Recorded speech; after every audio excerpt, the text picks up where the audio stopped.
Okay. I think I got this going. Hello, everyone. This is Dwight Woods, the Jeet Kune rebel. Well, I have to remember to do something. I had a female fan of the show, ask me to sit up and show which Bruce Lee shirt I'm wearing today. So there you go. All right. We are live. This is I Love Jeet Kune broadcast number 11. And this is the one about the 4 phases of Jeet Kune training. So we're going to talk about that. We're going to talk about a Jeet Kune thing that I hate, a Jeet Kune thing that I love, and we'll look at another page of from the Tao of Jeet Kune. So if you work on a, what do you call it, a Windows laptop or desktop, invariably at some point you have come across a reboot that requires a thing called computer disk check, right? And so I remember this was a while ago, because I don't have a Mac. I'm not one of those fortunate people like my good friend Carlos, right? This machine, I had to reboot or reset or what have you. And so I'm watching the machine do its thing, right? And you know, my mind's always clicking over for stuff and relating this to that and what have you. So here's what I noticed. Phase 1 was pretty quick. Phase 2 took a little bit longer.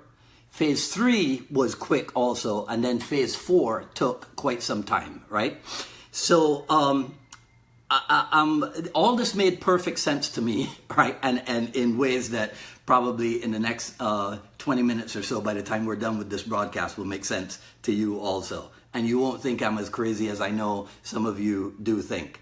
So in JKD training, let me break it to you this way. So phase 1 training, what we call, and when I say we, I'm talking about here in Miami at my school at Unified Martial Art, right?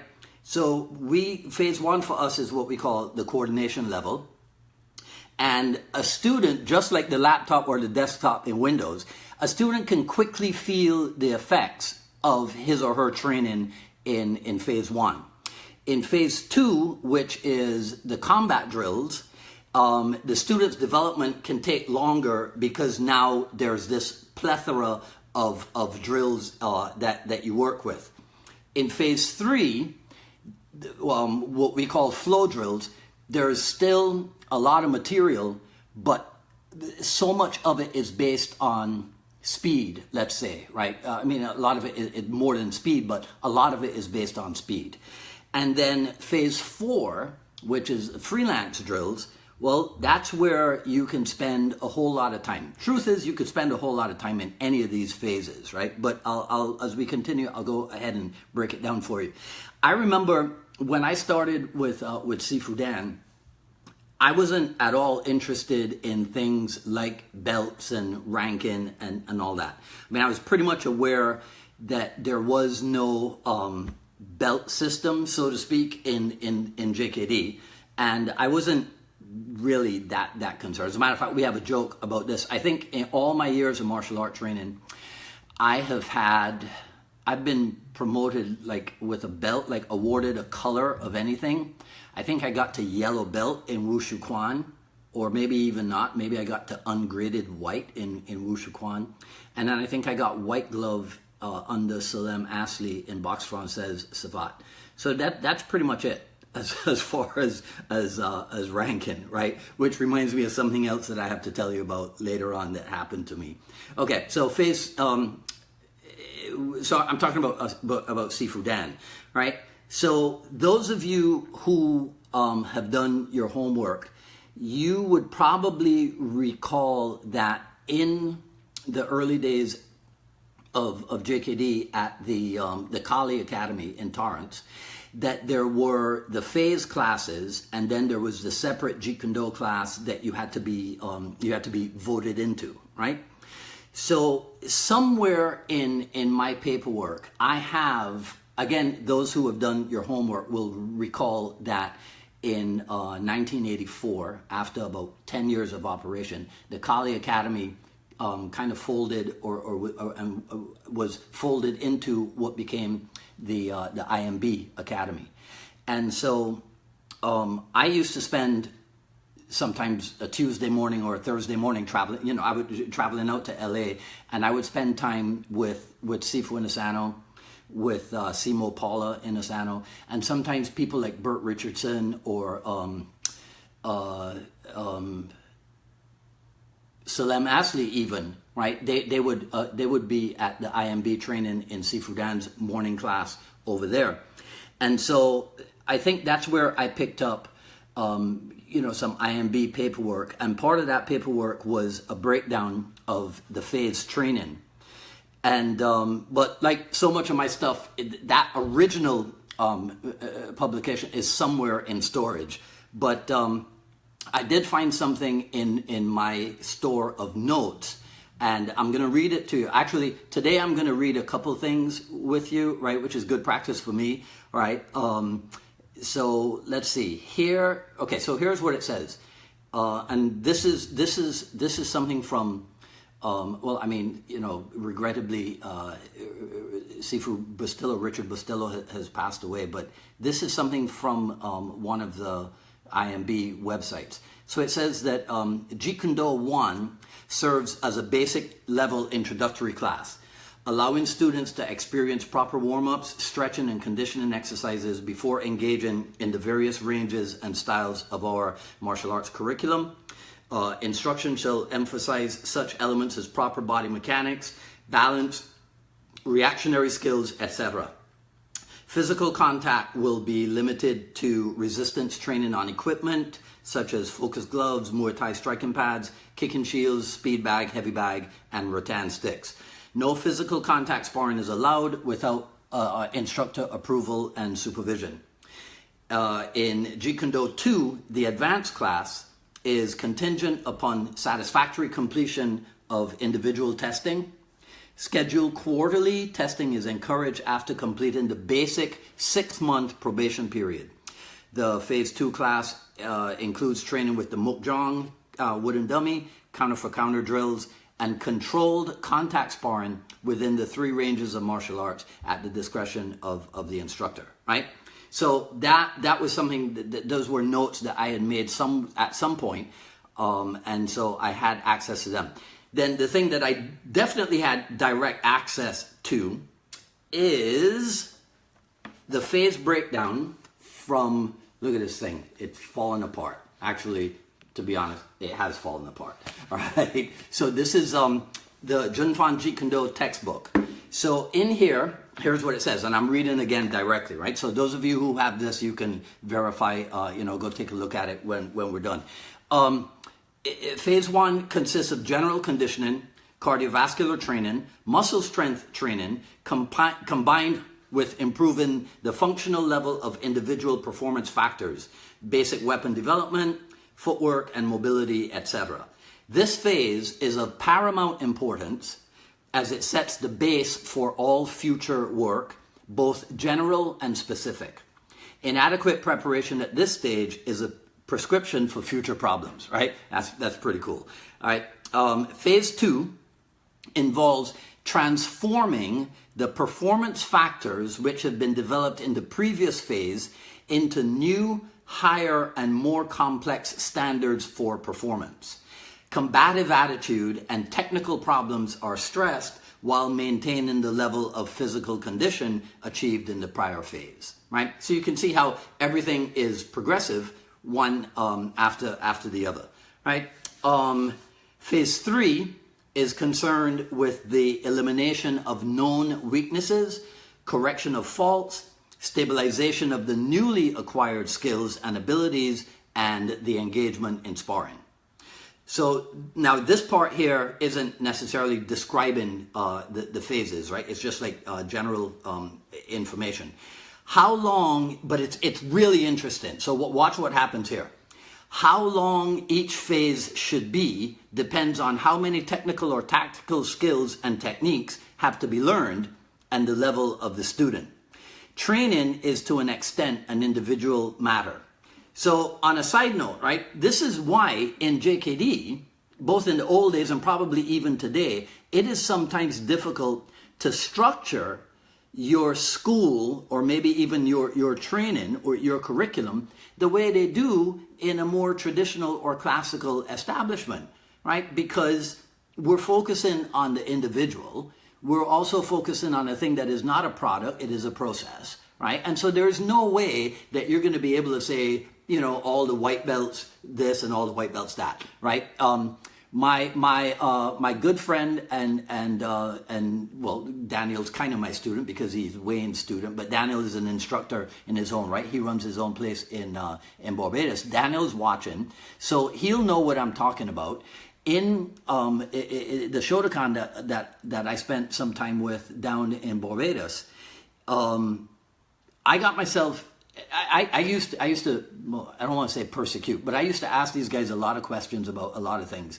I never really joined the school as such, but I had a few friends who were like my training partners or sparring partners from there.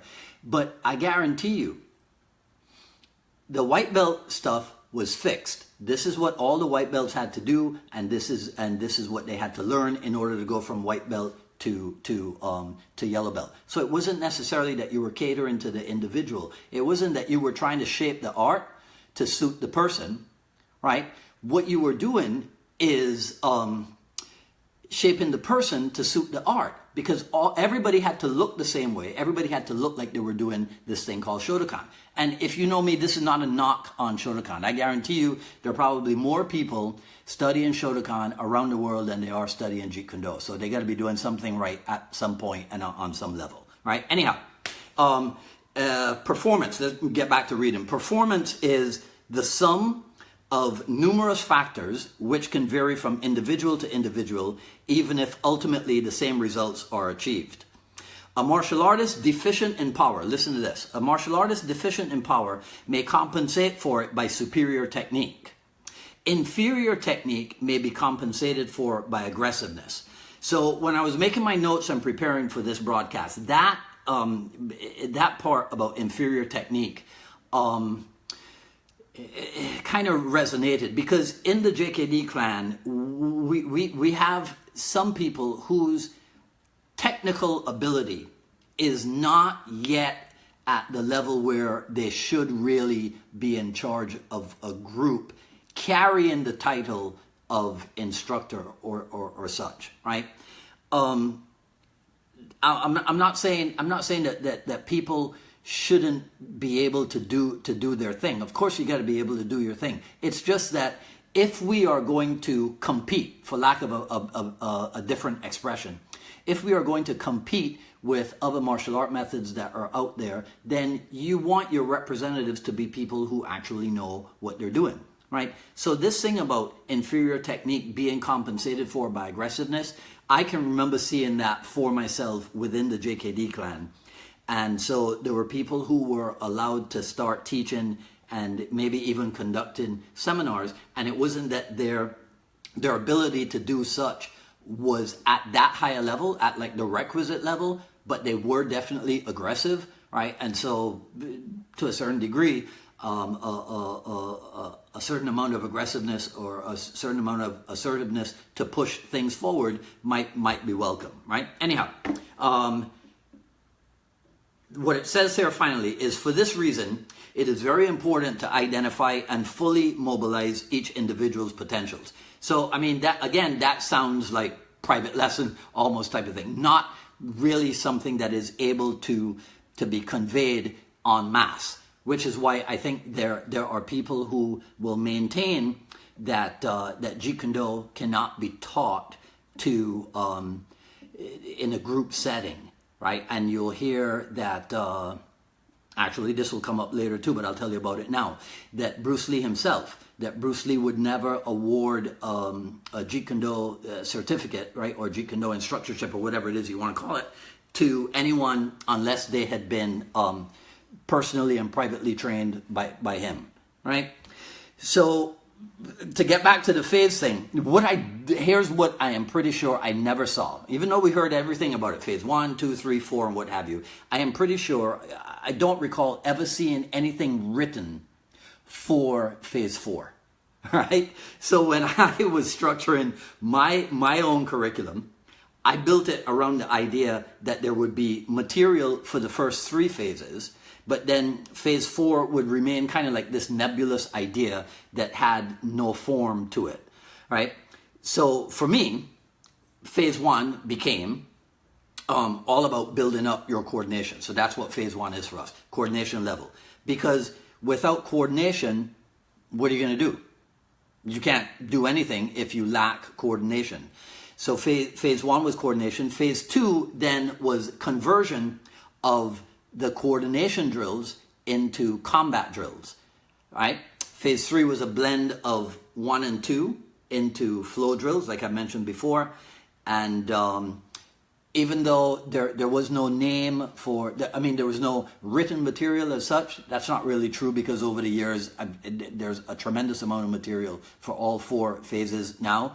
But initially, I still wanted it to have a name or an idea, and so phase 4 became the freelance drills, right? Now, let me explain this. I might use the term that I came up with this, or I came up with that, right? I might use that phrase. But most of this was informed by what I was reading, rereading, what I was training, going out to LA, going to seminars with Sifu Dan. And I'll tell you something, a lot of my development comes not just from my teacher. A lot of it comes from my seniors, right? Chris Kent, Cass Magda, Burton Richardson, Rick Fay. Just earlier today, now that I spend more time on Facebook, I reacquainted myself with Freddie Jin and Steve Nakamura. And these are guys who were my heroes when I was traveling out from Barbados up to LA, because they were the students at the IMB and at the Innisano Academy. And so I got to see these guys, in action. And so everybody was pretty much an inspiration for me at that time, and that inspiration continues to this day, right? So why am I telling you this? All right. Oh, yeah, because sources of information. All right, that was it. Okay. So the other thing that I also began to see was how the 4 phases could interlace or interlock with what we call the 4 ranges of combat, or what, as we call it in Miami, the 4 skills of empty-handed combat, right? So phase 1 is about building coordination, the beginner phase. So that's where all of your basic tool development occurred. So what are the tools used to develop these tools, and what are the qualities or the attributes that we'll work on? Well, if you go back to what the instructions from the Jeet Kune Do textbook were, phase 1 consists of general conditioning, cardiovascular training, muscle strength training, combined with improving the functional level of individual performance factors like weapon development, footwork, and mobility. Well, I don't know about you, but that sounds to me an awful lot like focus mitts and Thai pads and all of that, right? So that's where, for me, again, the idea of focusing first on kicking and punching came into being. The phase 1 or beginner stage was born and developed, because you're using the 4 limbs of the body vigorously, so you're going to develop cardiovascularly, right? And as far as you're getting weapon development with footwork, and look, this is what I'm saying. Let me try to find a better way to put this, right?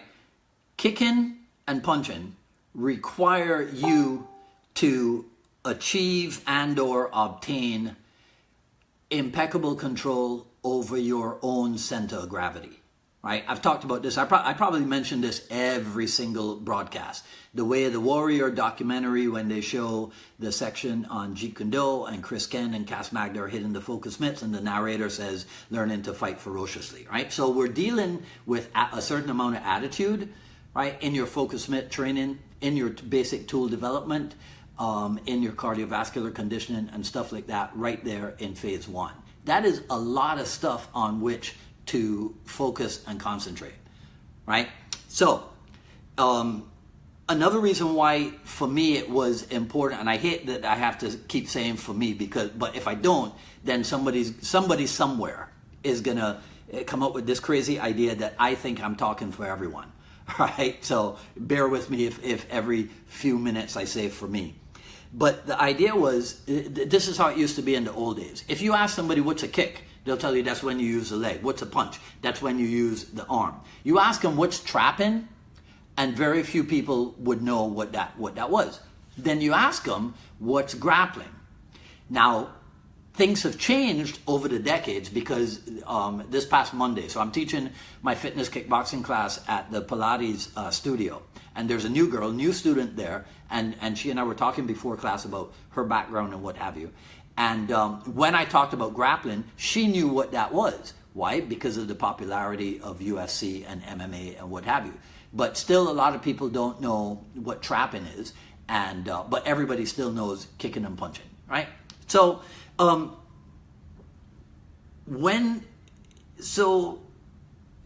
we start with the kicking and punching because that requires the impeccable control over your own center of gravity, right? Let me digress for a second. See, because we just talked about the popularity of UFC and MMA, right? And by extension, then BJJ. In the interest of being well-rounded, you may or may not want to start on the ground, right? Because since people are more familiar with kicking and punching, maybe you give them a good, solid grounding in that, and then you move on.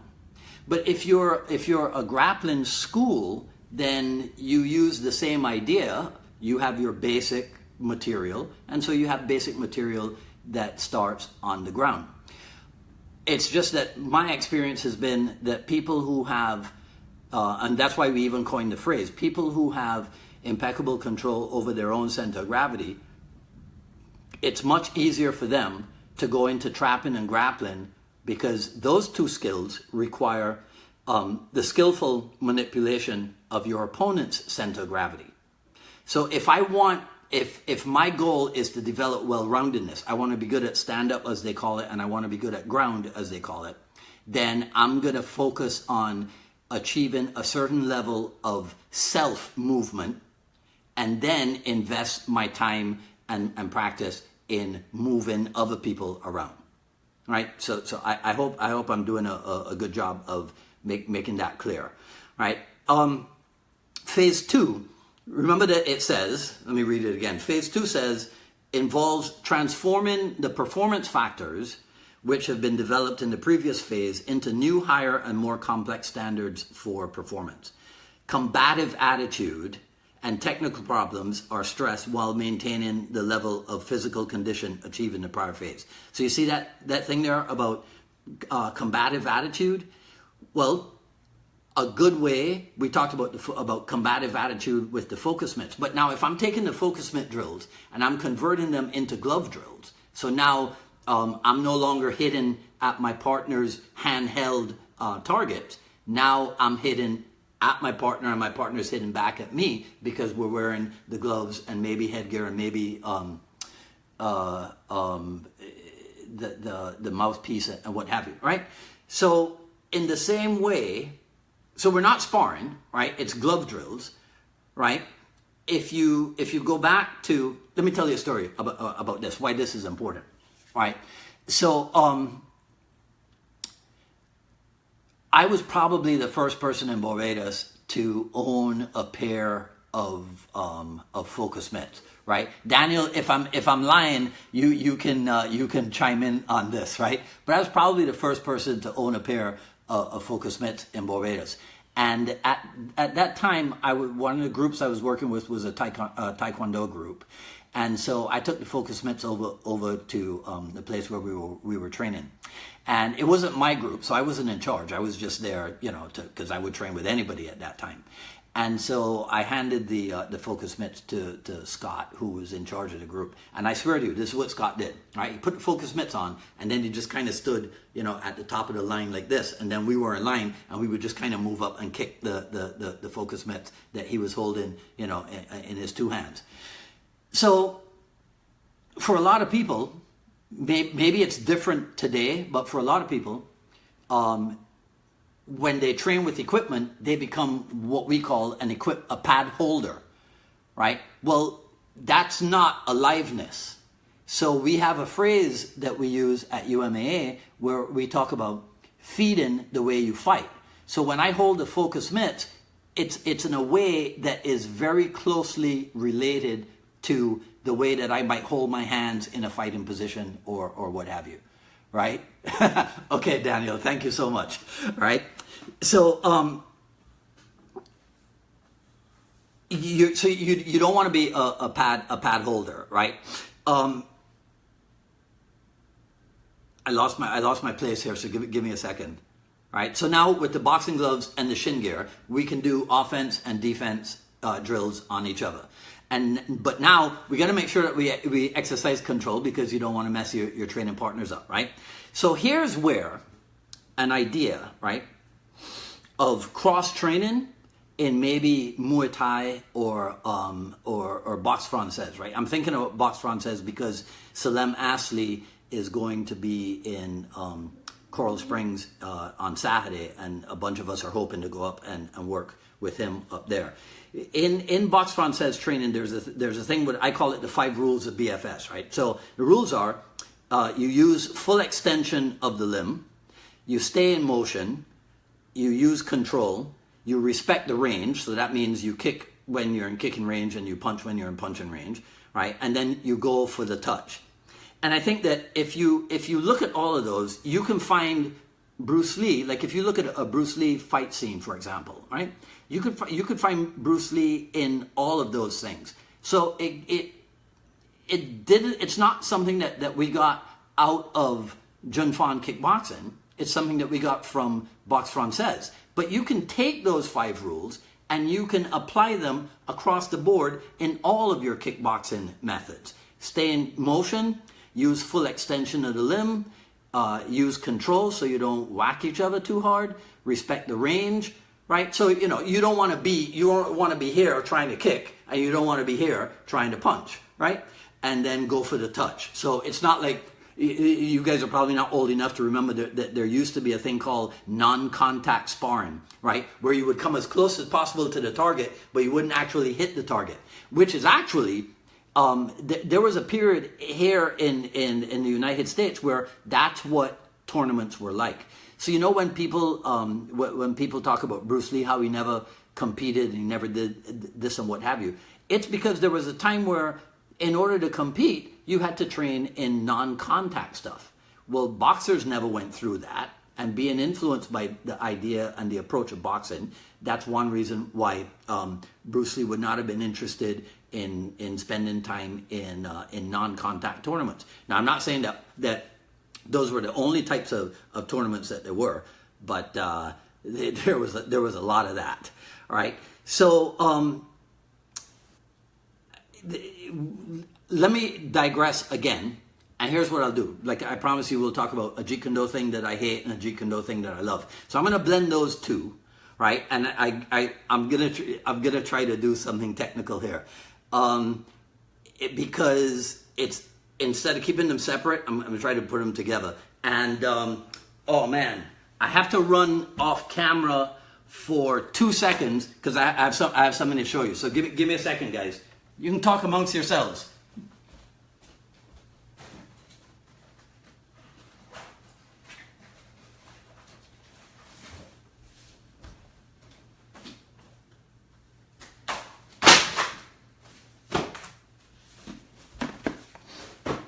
I'm okay. I'm not dead, right? So I gotta show you something. So these are my 2 newest books, right? So So Much Things to Say by Roger Steffens, the oral history of Bob Marley, And then this is the other one, the Bruce Lee, Steve Kettridge authorized visual history, right? So these are the two new books. What's kind of funny about that is that they remind me of these two. I don't know if you guys remember a few years ago when Newsweek put out the Bruce Lee and the Bob Marley special editions, right? So it's happening again. But I'm gonna play you two Bob Marley clips here for a second, right? Let me see if I can pull them up. I hope I don't mess this up, and that my volume is high enough for you guys to hear it. So give me a second here. All right, let's go. People fight me and they more better for me, because when I'm fighting me, you can't just know and meditate of what they're fighting me for and make a song of it. Or you think me right, I'll shot the sheriff and all them things. Just the fight when I get in my own group. You have to shoot all the sheriff. Okay, so people fight me and they more better for me, because when I'm fighting me, you can't just know. Some people will understand what Bob Marley is saying, and some will not. But I'll translate for you. All right. So here's the second one. It's kind of similar. All I don't love is the people who fight against me. We don't love them, but we enjoy them because we can sit down and think of them and write music about them. Okay. So what Bob is saying there is that his critics, he actually relishes the fact that he has critics because he can use what they say. In his words, what he says is that he can sit down and meditate on them and write a song about what it is that they have said to him. So I have a similar practice. There are people, and many of you guys know this, there are people on the I Love Jeet Kune page who I think their whole purpose in being members of the group, right, is so that they have something or someone to criticize, right? So here, I'll tell you what, so this is what it reminded me of, right? So when people criticize me, it gives me incentive and ideas to work harder at being better at delivering the Jeet Kune message that we work on here at I Love Jeet Kune. It's kind of like when a student doesn't get what you're teaching, right? Dan Inosanto always said, if a student doesn't understand what you're teaching, it's your fault as the instructor. It's not the student's fault, right? So that kind of goes back to what we were talking about, shaping the art to suit the student, as opposed to shaping the student to suit the art, right? So I had somebody say to me, oh, you're not actual Jeet Kune, you're Jeet Kune concepts, right? That's one thing. Then there were a couple people whose opinion is that you cannot learn Jeet Kune from books or video.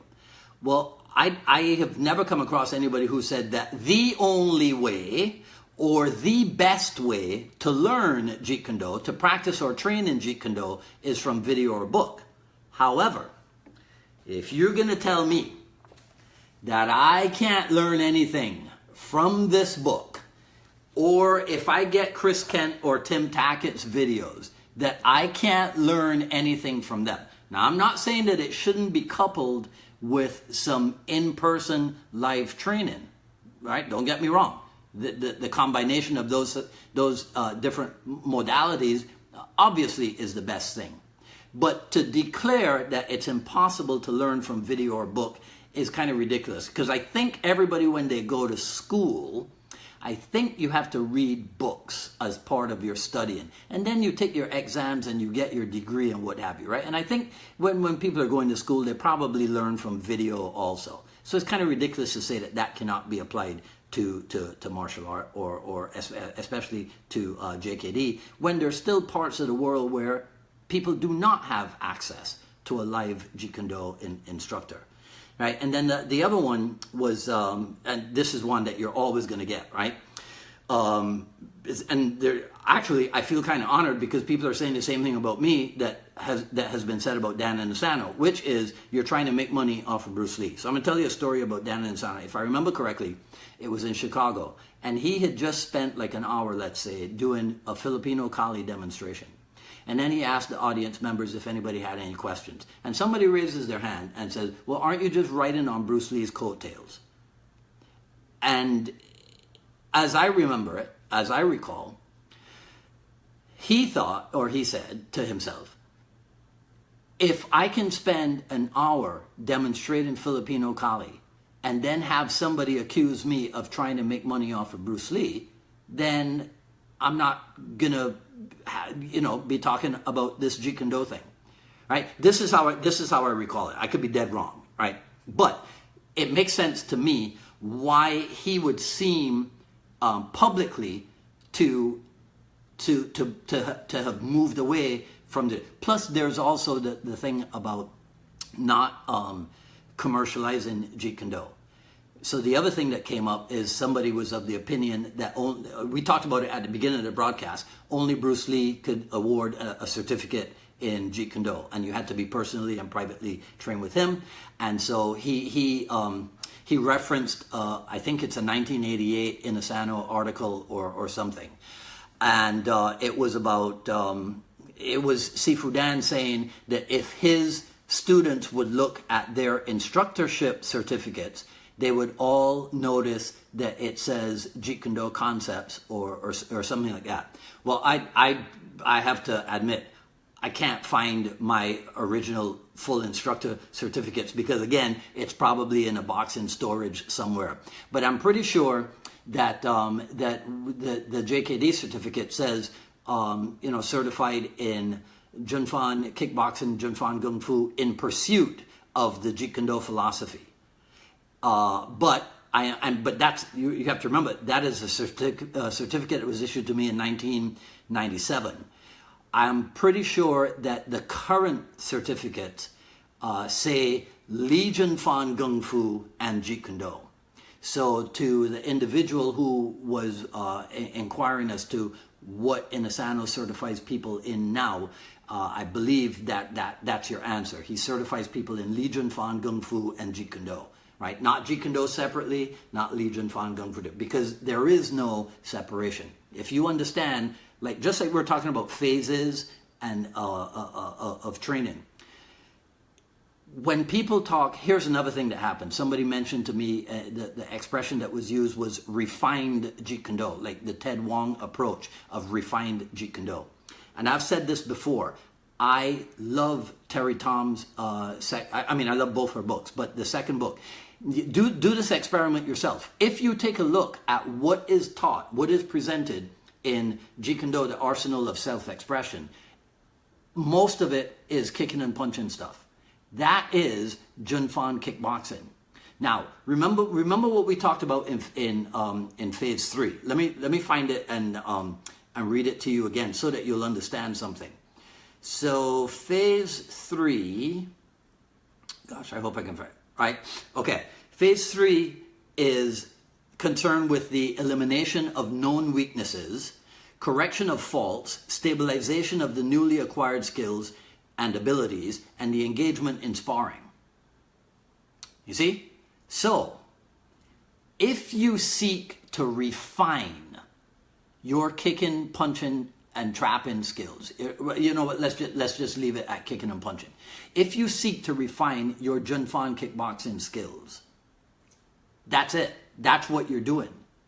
So what people call refined Jeet Kune Do, original Jeet Kune Do, stand-up Jeet Kune Do, I mean, these are all phrases that I've come across, right? Latter stage Jeet Kune Do. And when it centers around the striking, the kicking and the punching, in my opinion, that's what they're doing. They are refining and they are fine-tuning and bringing to an extremely high level their Junfan kickboxing skills. That's original Jeet Kune Do. So since kicking, punching, trapping, grappling, and then the training in weaponry, and then the cross training, let's say, in different arts, is part of the Jeet Kune Do concept, then we're also training in original Jeet Kune Do, or refined Jeet Kune Do, or latter stage Jeet Kune Do, because phase 3, the refinement stage, is part of what you do in Jeet Kune Do concepts also. And sometimes I think that might be an idea which is lost on people. They think that, well, if you're busy doing Muay Thai, if you're busy doing Penjak Silat, if you're busy doing combat submission wrestling, if you're busy doing Brazilian Jiu-Jitsu, somehow you don't have time to focus on your Bruce Lee skills. No. That's an expression I just made up. The Bruce Lee skills thing, that's what directs and dictates how you train in Filipino martial art. So, for example, anybody who has spent even a little bit of time with me knows one reason why we train double stick is because double stick can get your hands to be really fast. So, if speed is an important attribute to develop, and if double stick can make your hands really fast, well, then you put the sticks down, and what do you have? You have two really fast hands. And what is the idea, a basic idea or a basic theme in phase 1 training? Develop a swift kick and a couple of fast hands. Learn to fight ferociously. So, like I said, I'm pretty sure I said this last week, the Filipino Kali then becomes a Jeet Kune Do training method because we're seeking to develop the attributes, right? So that thing, let's see, that might be everything that I have for you guys and gals today. Let me just make sure. I'm gonna go back to my notes. I'm getting better with the notes and stuff. All right.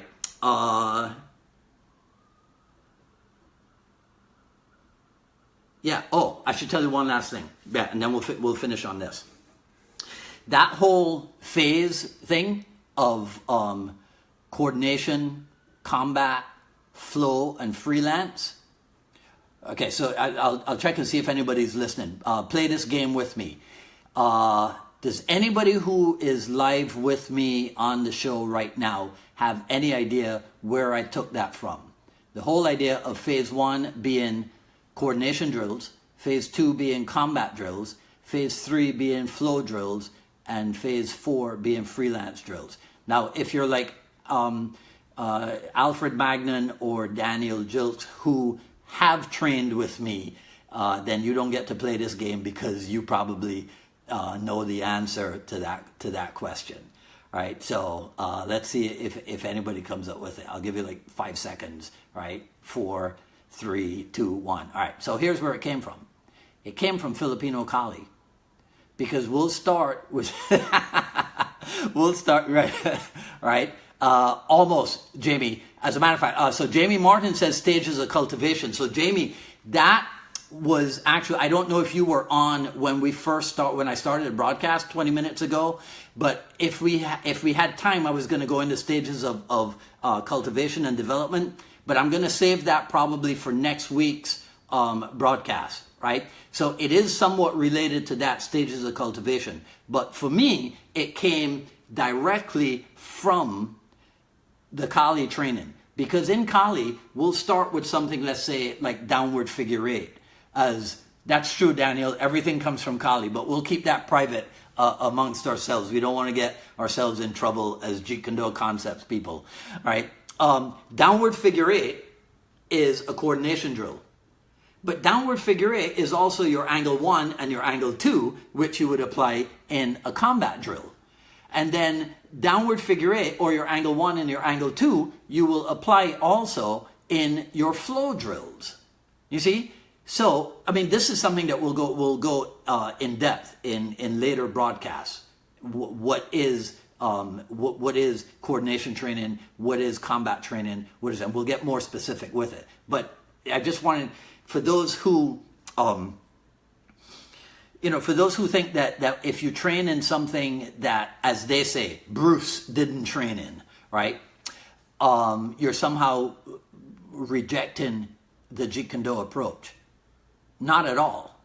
We're constantly using all the other stuff that we use to influence and help us to develop our Jeet Kune Do skill. So that's the basic, right? So I'm going to leave you on that note. I think I covered everything in my notes here. If I didn't, I'll get to it another time. Right? So everyone, thanks for tuning in for this broadcast. Please send me your, in the comment section. I'll go through them again. I didn't have time. I forgot to say hello to everybody as they came on, but I really enjoy being able to do this for you guys. I love it when as many of you as possible can come on the live broadcast. We'll keep doing this. I promise to keep get better every week. And I'll see you next week. Same, what do they call it? Same bat channel, same bat time. All right, this is Dwight Woods, the Jeet Kune Do Rebel, signing off.